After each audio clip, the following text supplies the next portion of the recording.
আমার এই জীবনে এই পর্যন্ত যতগুলো ঈদ গিয়েছে প্রত্যেকটা ঈদ আমি আব্বুর সঙ্গেই নামাজ পড়ি এবং যতদিন আমরা দুজনই বেঁচে আছি ততদিন একসঙ্গে নামাজ পড়বো ইনশাল্লাহ। গরুর হাটে এমন একটা জায়গা যেখানে মাস্ক ছাড়া ঘুরলেও খুব বেশি মানুষজন অত নজর দেয় না, কারণ সবার তখন সবচেয়ে বড় স্টার সেলিব্রিটি হচ্ছে ওখানে গরুগুলা। আমরা জাস্ট ঈদের মোমেন্টে এরকম আড্ডায় আসলাম, আপনি আজকে স্টার নিউজে প্রথমবার আসলেন, তো আমাদের সাথে একটু ঈদের অভিজ্ঞতাটা শেয়ার করেন। কোরবানির ঈদে আসলে আপনার কি করা হয়? গরুর হাটে যাওয়া হয়? শুটিং এর জন্য হোক, নিজের গরু কেনার জন্য হোক, আমার হাটে প্রচুর যাওয়া হয়েছে এবং আমি হাটে যেতে পছন্দ করি।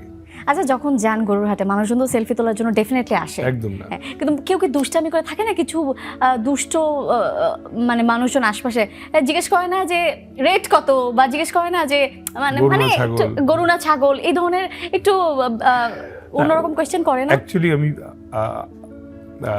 আমার গরুর হাটের অভিজ্ঞতা অনেক বেশি এবং সত্যি কথা বলতে গরুর হাটে এমন একটা জায়গা যেখানে মাস্ক ছাড়া ঘুরলেও খুব বেশি মানুষজন অত নজর দেয় না, কারণ সবার তখন সবচেয়ে বড় স্টার সেলিব্রিটি হচ্ছে ওখানে গরুগুলা এবং ওদের দিকেই আসলে মানুষ বেশি তাকিয়ে থাকে, কারণ সবাই অনেক ব্যস্ত ওখানে।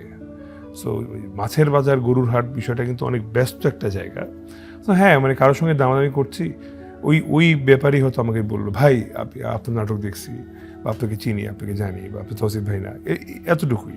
কিন্তু পুরো হাট এক হয়ে যাবে এটা গরুর হাটে খুব খুব রেয়ার কেস, এবং আমি শিওর আমার সঙ্গে বাকি যারা আছে সবাই এগ্রি করবে। ছোটবেলায় তো নিশ্চয়ই বাবার হাত ধরেই নামাজে যেতেন। হ্যাঁ, এখনো কি সে অভ্যেসটা আছে? একদম।